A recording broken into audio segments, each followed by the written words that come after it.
Hello friends, I welcome all of you to my channel Bank Nifty Tomorrow। दोस्तों I am certified in equity and derivatives.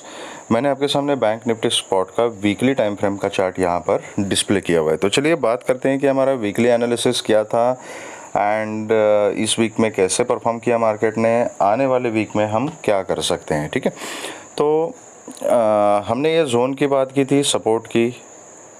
यहाँ तक market ने continue 4 weeks तक continue एक down trend दिखाया। ठीक है, एंड उसके बाद यहाँ पे प्राइस ने होल्ड किया एंड फिर एक ऊपर का मोमेंटम यहाँ पे रिज्यूम किया है।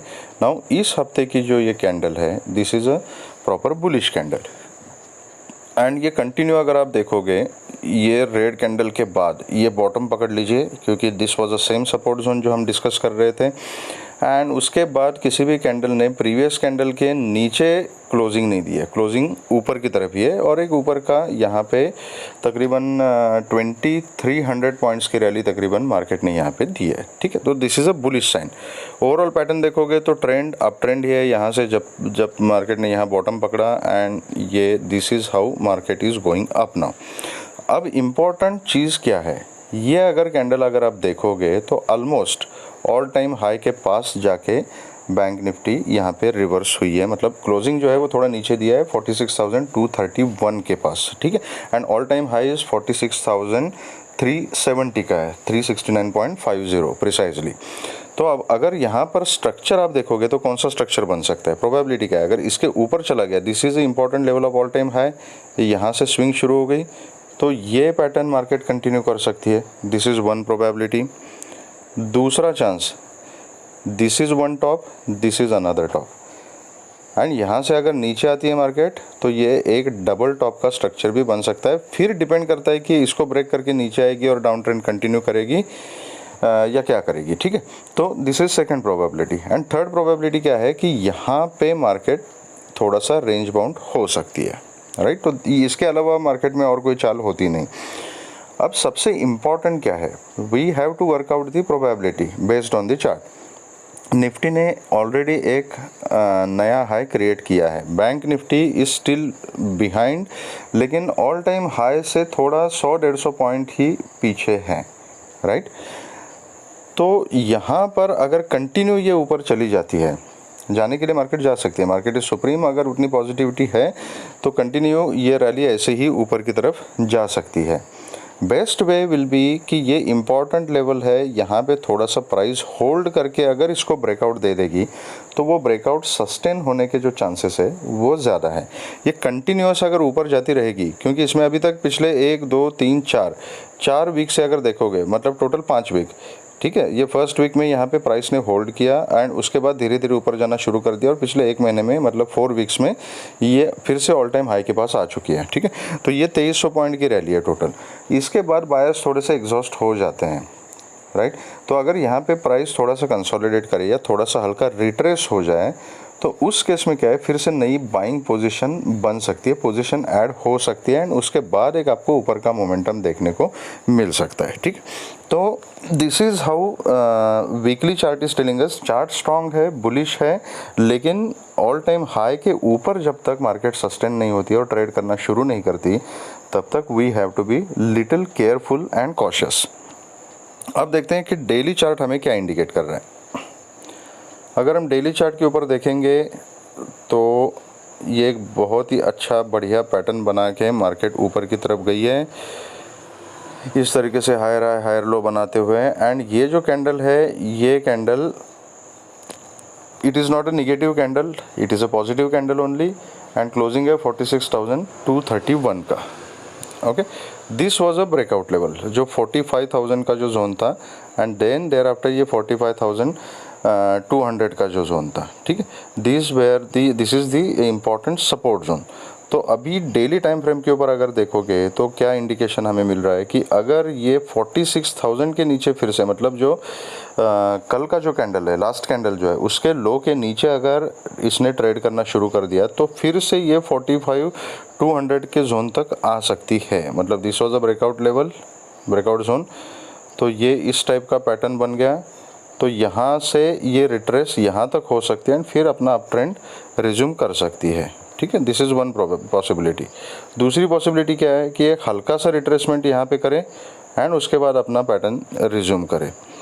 थर्ड पॉसिबिलिटी क्या है कि यहीं पे थोड़ा सा ऊपर नीचे कंसोलिडेट करे एंड फिर इसको ब्रेकआउट कर दे। तो इतनी प्रोबेबिलिटीज़ पॉसिबिलिटीज़ यहाँ पे हमें चार्ट के ऊपर दिखाई दे रही है। ठीक है, तो ये अगर यहाँ से देखोगे तो छोटे से रिट्रेसमेंट के बाद जो मार्केट ऊपर गई है, तो ये जस्ट एक ही बीच में रेड कैंडल है जिसका क्लोजिंग भी प्रीवियस कैंडल के नीचे क्लोजिंग इसने नहीं दिया था। ठीक है, कैंडल मतलब हल्का सा नीचे ऑलमोस्ट बराबर का ही दिया था, लेकिन उसके बाद फिर से अप ट्रेंड यहाँ पे मार्केट ने कंटिन्यू किया है। नाउ सबसे इंपॉर्टेंट चीज़, try to understand the psychology यहाँ पे। ठीक है, ये ऑल टाइम हाई का लेवल है। अब मुझे एक बात बताइए, ये जब चार्ट आप देखोगे कि यहाँ से मार्केट ने जर्नी शुरू की थी एंड इतनी 2300 पॉइंट की मूवमेंट यहाँ पर मार्केट दे चुकी है, तो क्या इस लेवल के आसपास जब मार्केट ट्रेड करेगी तो बाइंग करने में आपको कॉन्फिडेंस आएगा? डेफिनेटली नहीं आएगा।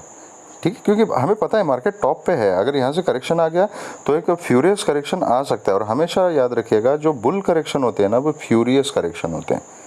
जब मार्केट ऊपर जाती है तो धीरे धीरे मार्केट ऊपर जाती है, जब नीचे गिरती है तो गिरने के लिए ज़्यादा टाइम नहीं लगता। रीज़न बीइंग, उसके पीछे लॉजिक है, उसके पीछे रीज़न है। रीज़न क्या है? आप सीढ़ी पे चढ़ते हो, चढ़ने के लिए ताकत लगती है, एनर्जी लगती है, टाइम लगता है। तो धीरे धीरे हम सीढ़ियाँ चढ़ते हैं, किसी बिल्डिंग की सीढ़ियाँ चढ़नी है, राइट, या कोई पहाड़ चढ़ना है। लेकिन अगर ऊपर से नीचे गिरना है ना, तो इतनी मेहनत करने की ज़रूरत नहीं है, सिर्फ पैर फिसल जाता है एंड कुछ सेकंड्स में आदमी ऊपर से नीचे गिर जाता है धड़ाम करके। रीज़न क्या है? बस पैर फिसल गया, ग्रेविटी की वजह से नीचे आ गया। स्पार्क क्या है? पैर फिसलने की रिक्वायरमेंट है, मोमेंटम ब्रेक हो गया और बस नीचे ग्रेविटी ने खींच लिया।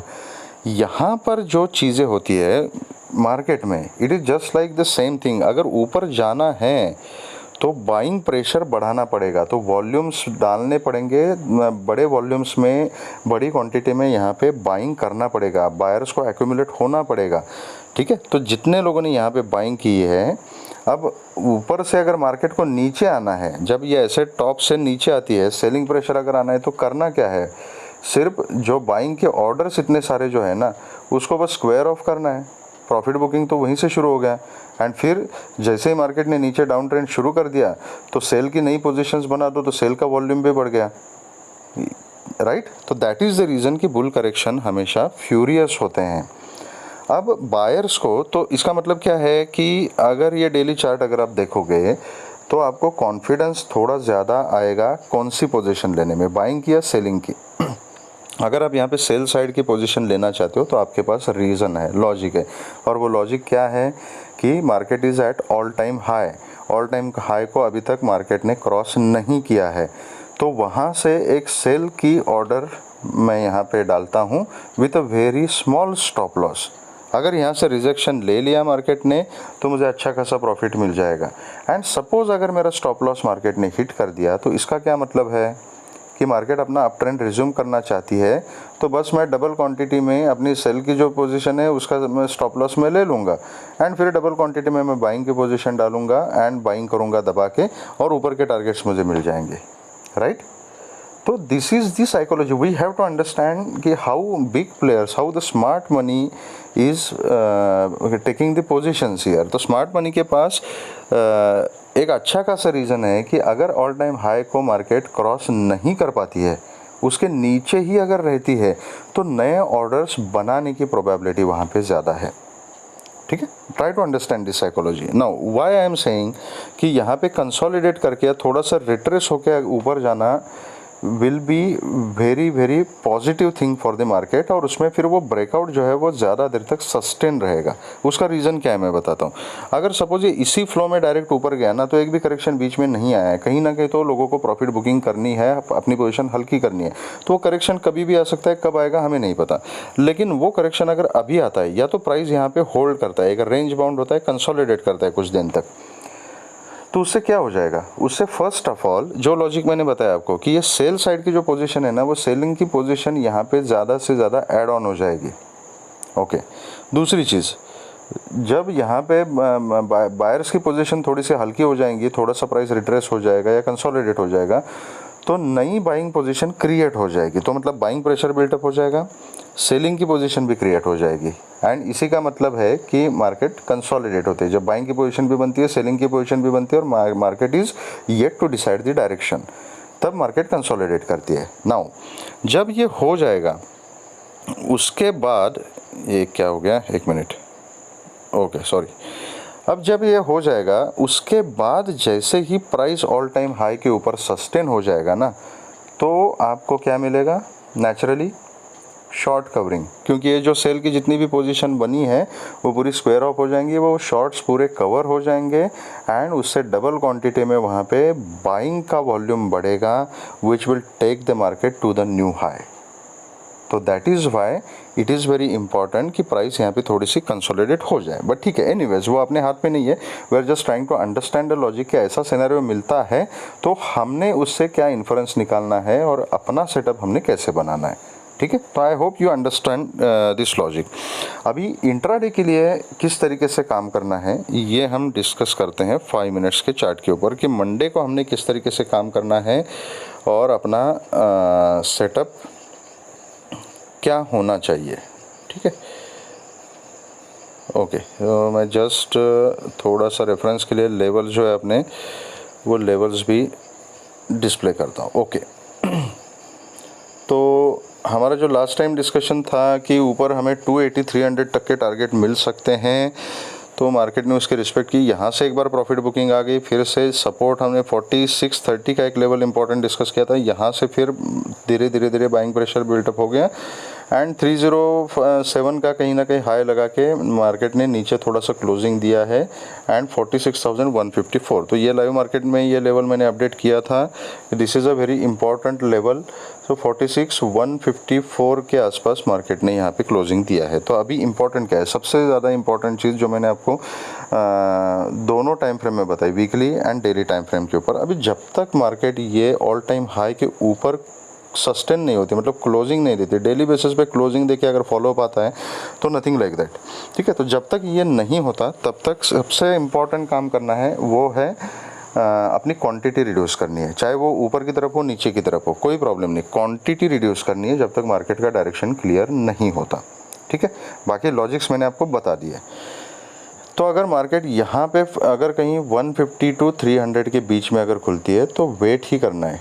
ठीक है, और 300 के ऊपर अगर प्राइस जाता है तो छोटी सी, बहुत छोटी सी क्वांटिटी में मैं कॉल की पोजीशन ट्राई करूँगा, एंड 370 380 के ऊपर अगर सस्टेन हो जाती है, 400 के ऊपर मार्केट ट्रेड करना शुरू करती है, तो फिर मैं कॉल में पोजीशन ऐड करने के बारे में सोचूंगा। एंड उस केस में फिर जो ऊपर जो टारगेट्स रहेंगे, अगर ये 36,400 को भी मार्केट अगर क्रॉस करती है तो फर्स्ट टारगेट रहेगा 46,530 550, देन 650 एंड देन 730। ये टारगेट्स ऊपर की तरफ हमें मिल सकते हैं। उससे ज़्यादा टारगेट मैं एकदम से मंडे के दिन नहीं देख रहा हूँ, फिर भी अगर 730 के ऊपर अगर निकल जाती है मार्केट, आप ट्रेल कर सकते हो। अगर यहाँ से नीचे आती है तो 150 के आसपास मैं प्राइस एक्शन ही देखूंगा। इस जोन में मैं कोई भी पोजीशन एक्चुअली इनिशिएट करने के लिए कंफर्टेबल नहीं हो। रीज़न मैंने आपको बताया कि यहाँ पे कुछ भी हो सकता है, तो कंसोलिडेट होता है तो होने दो। अगर कंफर्म कॉन्फिडेंट पैटर्न कहीं दिखाई नहीं देता ना, तो मैं ट्रेड नहीं करूँगा, मैं अवॉइड करूँगा। तो आइडियल सेटअप यही होगा कि यहाँ पर कुछ देर तक मार्केट यहाँ खुल के इसी जोन में घूमती रहे, कंसोलिडेट होने के बाद फिर ऑल टाइम हाई को ब्रेक करे, तब कोई कॉल की पोजीशन हम ले सकते हैं। This will be the ideal scenario. Okay, अगर यहाँ से नीचे आती है मैं वेट करूँगा, वेट फॉर द पैटर्न। अगर 150 को ब्रेक करती है तो मैं पुट की कोई पोजीशन यहाँ पे नहीं देख रहा हूँ। देन 4630 46,000 का ये जो जोन है, यहाँ पे मैं देखूँगा कि प्राइस एक्शन किस तरीके से बन रहा है। अगर यहाँ पे कोई सपोर्ट का सीन बनता है तो then I will go for a call, and फिर 150 का फर्स्ट टारगेट रहेगा एंड 300 का सेकंड टारगेट रहेगा। तो अभी ये इस जोन में अगर ट्रेड करना है या सपोर्ट पे बाय करना है, यहाँ से अगर रिजेक्शन आता है, if you want to play the reversal, तो this will be the scalping trades. तो रिस्क आपको अकॉर्डिंगली मैनेज करना पड़ेगा। बड़ी मूवमेंट तभी मिलेगी जब ये इसके ऊपर निकल जाएगी। ठीक है, अगर गैप डाउन खुलती है और कहीं ना कहीं ये 46,000 से लेके 150 के बीच में, ये नीचे वाले जोन में अगर खुलती है मार्केट, एंड यहाँ कंसोलिडेट करके अगर 46,000 को ब्रेक करती है तो छोटी क्वांटिटी में मैं पुट की पोजीशन ले सकता हूँ। एंड देन उस केस में जो मेरे टारगेट्स रहेंगे वो 830 तक के नीचे के टारगेट्स हमें मिल सकते हैं, उसके नीचे फिर 700 एंड 630 तक हम ट्रेल कर सकते हैं अगर गैप अप खुलती है। और ये बहुत बार ऐसे होता है कि जो ऐसे इंपॉर्टेंट लेवल होते हैं ना ऑल टाइम हाई जैसे, वो अगर मार्केट 1-2 दिन में अगर नहीं निकाल रही है with normal price action and still market को अगर अपना ट्रेंड रिज्यूम करना है तो बहुत बार ये गैप अप के केस में ही निकल जाते हैं, ठीक है। बट शर्त ये है कि गैप अप होने के बाद वो गैप अप सस्टेन होना चाहिए, then only it will happen, ठीक है। तो अगर गैप अप होता है और कहीं ना कहीं ये ऑल टाइम हाई के पास है, ऑल टाइम हाई के ऊपर अगर मार्केट खुलती है तो अगले 10-15 मिनट तक वो 400 के ऊपर सस्टेन होनी चाहिए। अगर सस्टेन होती है, कंसोलिडेट करके कुछ एक पैटर्न दिखता है, यहाँ पे कंफर्मेशन मिलता है, तो then I will go for a call with a small quantity initially. And जब पैटर्न पकड़ेगी मार्केट, कुछ अप मूवमेंट का इंडिकेशन मिलेगा, तब मैं क्वांटिटी ऐड करूँगा, ऊपर के टारगेट सेम रहेंगे। अगर गैप अप खुल के ऑल टाइम हाई के पास यहाँ कहीं खुल के अगर रिजेक्शन लेती है और नीचे आती है तो एक फर्स्ट कैंडल को मैं ऑब्जर्व करूंगा, उसका लो अगर ब्रेक हो जाता है और फिर से अगर 300 के नीचे अगर ये मार्केट यहाँ पे सस्टेन हो जाती है तो मैं एक पुट की क्वांटिटी ले सकता हूँ, बहुत छोटी quantity with a very strict stop loss. और नीचे फिर ये 150 का फर्स्ट टारगेट, 46 का सेकंड टारगेट एंड फिर नीचे फिर 830 तक हम ट्रेल कर सकते हैं। लेकिन ये पुट के ट्रेड में अगर स्टॉप लॉस हिट हो जाता है एंड प्राइस अगर ऑल टाइम हाई के ऊपर सस्टेन हो जाती है तो immediately I will convert my position to call और ऊपर के टारगेट्स के लिए मैं बैठ जाऊंगा। अगर 46,000 के नीचे अगर मार्केट खुलती है तो based on the price action, क्योंकि वो मूवमेंट फिर एंटीसिपेट करना थोड़ा सा मुश्किल हो जाएगा, फिर यहाँ से नीचे भी आ सकती है या यहाँ से ऊपर भी आ सकती है, फिर ये वोलेटाइल हो जाएगी। तो अगर 46,000 के नीचे अगर गैप डाउन अगर ओपन हो जाती है तो मैं पैटर्न देख के काम करूँगा। तो we will have to wait for the price action कि अगर यहाँ से नीचे खुलती है फिर ऊपर जाती है, पुल बैक पे अगर 46 पे रेजिस्टेंस लेती है तो यहाँ पे छोटी क्वांटिटी में पुट लिया जा सकता है। तो इस तरीके से जब पैटर्न बनेगा तो देन वी कैन डिसाइड। तो this is about bank Nifty. Let's say अभी निफ्टी में क्या सिनारियो बन रहा है। निफ्टी का भी मैं पहले आपको वीकली टाइम फ्रेम के ऊपर ही लेके जाता हूँ। अगर if you see the weekly time frame तो एक बढ़िया सा पैटर्न यहाँ पे निफ्टी ने बनाया हुआ है, ठीक है। यहाँ पे बॉटम था, यहाँ पे थोड़ा प्राइस ने कंसोलिडेट किया, फिर प्राइस ऊपर गई, ये एक पोल एंड फ्लैग का टाइप का पैटर्न था, उसका ब्रेकआउट अभी लास्ट वीक में मिला और ये 2 हफ्ते की जो दोनों कैंडल्स हैं ये स्ट्रॉन्ग बुलिश कैंडल यहाँ पे बन चुके। तो Nifty has created all time high, नया ऑल टाइम हाई, ठीक है। तो अभी यहाँ पर भी सेम कहानी है कि या तो ये रैली कंटिन्यू कर सकती है या तो ये ऑल टाइम हाई का अभी जो लेवल है, ये जो जोन है, ये जोन अभी सपोर्ट का काम करेगा अगर प्राइस रिट्रेस होती है, क्योंकि एक इम्पॉर्टेंट ब्रेकआउट के बाद मार्केट उसको बहुत बार रिटेस्ट भी करती है। तो ये 20,000 का जो लेवल है, इस 20,000 के लेवल को हो सकता है मार्केट रिटेस्ट करने के लिए आ जाए, या 20,000 एंड 20,200 के बीच में कहीं कंसोलिडेट करे और फिर से अपनी ऊपर की तरफ जर्नी कंटिन्यू करे, या तो ये डायरेक्ट यहाँ से ऊपर का मोमेंटम फिर से कंटिन्यू करें। ये प्रोबेबिलिटीज़ यहाँ से दिख रही है। ओवरऑल चार्ट जो है वो स्ट्रांग है, ये एक हायर हाई हायर लो का पैटर्न यहाँ पे मार्केट बनाते हुए दिख रही है, ठीक है। तो अगर ये पैटर्न के कंटिन्यूएशन में अगर इसने ये इम्पल्स के बाद कुछ थोड़ा सा करेक्शन दिया, मेरे ख्याल से जो मेरा कैलकुलेशन कहता है, आई थिंक और थोड़ा सा बैंक निफ्टी थोड़ा सा ऊपर जा सकते हैं, फिर एक करेक्शन यहाँ पे दे सकती है, ठीक है। तो let's see what Nifty does. अब डेली चार्ट के ऊपर देखते हैं कि किस तरीके का यहाँ पे पैटर्न बना रही है। तो सेम जैसे बैंक निफ्टी में जो कैंडल थी उसी टाइप की कैंडल यहाँ पे डेली बेसिस पे निफ्टी ने बनाई है यहाँ पे, ठीक है। लेकिन ये कंटिन्यूस जो ऊपर जा रहा था उसके बाद थोड़ा सा ये नेगेटिविटी थी, तो यहाँ पर एक रेड कैंडल मिली, फिर थोड़ा सा यहाँ बीच में कन्फ्यूजन था, तो क्या है, एंड ये कैंडल छोटी सी कैंडल एक बनी है। तो इसका मतलब क्या है, थोड़ा सा बायर जो है ना थोड़ा सा वीक है, ठीक है। इसका मतलब ये नहीं कि मार्केट अभी बेरिश हो चुकी है, buyers are still in control, but ये हो सकता है कि अभी बायर्स थोड़ा सा हल्के होने की थोड़ी सी कोशिश करें और फिर से यहाँ पे ऐसे रीटेस्ट करके ये ऊपर की तरफ जा सकती है। ठीक है, तो ये कब कंफर्म होगा? अगर ये कल की कैंडल के लो के नीचे अगर प्राइस ने ट्रेड करना शुरू कर दिया तो इसका मतलब है कि एक छोटा सा रिट्रेसमेंट 1-2 दिन के लिए मार्केट ले सकती है एंड उसके बाद फिर पैटर्न बना के ऊपर की तरफ जर्नी कंटिन्यू कर सकती है। और ये कैंडल का अगर हाई ब्रेक कर दिया तो इसका मतलब फिर से एक नया हाई बनाने के लिए मार्केट रेडी है। ठीक है, तो दिस इज़ वेरी सिंपल, तो let's keep it very simple. अब इंट्राडे में किस तरीके से हमने काम करना है, तो let's discuss it on 5 minutes time frame.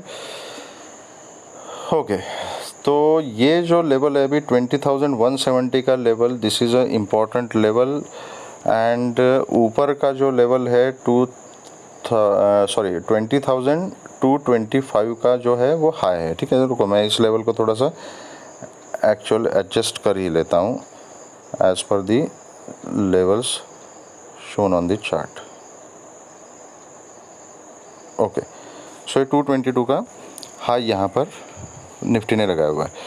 तो अभी काम किस तरीके से करना है, अगर यहाँ पे 170 से लेके 220 के बीच में मार्केट खुलती है तो मैं कुछ नहीं करूँगा, यहाँ पे मार्केट सिर्फ कंसोलिडेट कर सकती है।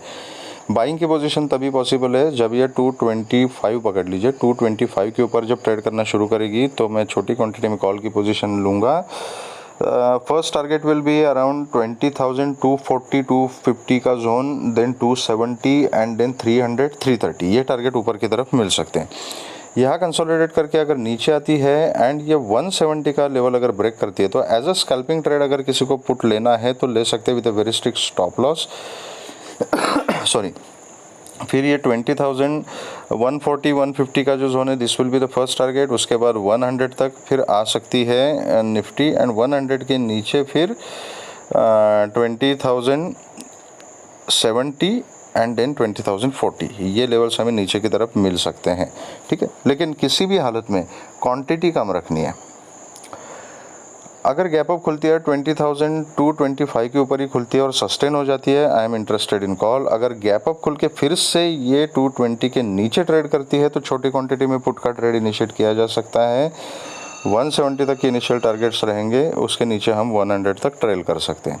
अगर गैप डाउन खुलती है और गैप डाउन कहीं ना कहीं 170 के नीचे ही अगर खुलती है तो पैटर्न देख के काम करना है। फिर ये नीचे का पैटर्न बनाती है तो अकॉर्डिंगली हम काम कर सकते हैं। लेकिन ये 20,100 से लेके 225, ये जो 125 का जो रेंज है, इस बीच में अगर कुछ ट्रेड करना है, चाहे वो कॉल का हो चाहे पुट का हो, तो it will be a scalping trade. तो accordingly we have to manage our risk. Aggressive put का ट्रेड मैं अभी टू बी ऑनेस्ट नहीं देख रहा हूँ। अगर पुट का कोई पैटर्न मिलता भी है तो इंट्राडे बेसिस पे स्कैल्पिंग ट्रेड लिया जा सकता है। एग्रेसिव पुट का ट्रेड मैं अभी नहीं देख रहा हूँ एंड एग्रेसिव कॉल का ट्रेड मैं तभी लूँगा, चाहे वो निफ्टी हो चाहे बैंक निफ्टी हो, जब ऑल टाइम हाई के ऊपर जब मार्केट सस्टेन हो जाएगी तभी मैं एग्रेसिव कॉल की क्वांटिटी लेना प्रेफर करूँगा। ठीक है, तो दिस विल बी और एनालिसिस फॉर टुमारो। अगर आपको ये वीडियो पसंद आया है तो please hit the like button, subscribe the channel and share the video with the maximum people so that all will be benefited. अगर आप मेरे व्हाट्सएप ग्रुप से जुड़ना चाहते हो for the updates in live market तो उसका लिंक मैंने डिस्क्रिप्शन बॉक्स में दिया हुआ है। थैंक यू वेरी मच दोस्त and all the very best.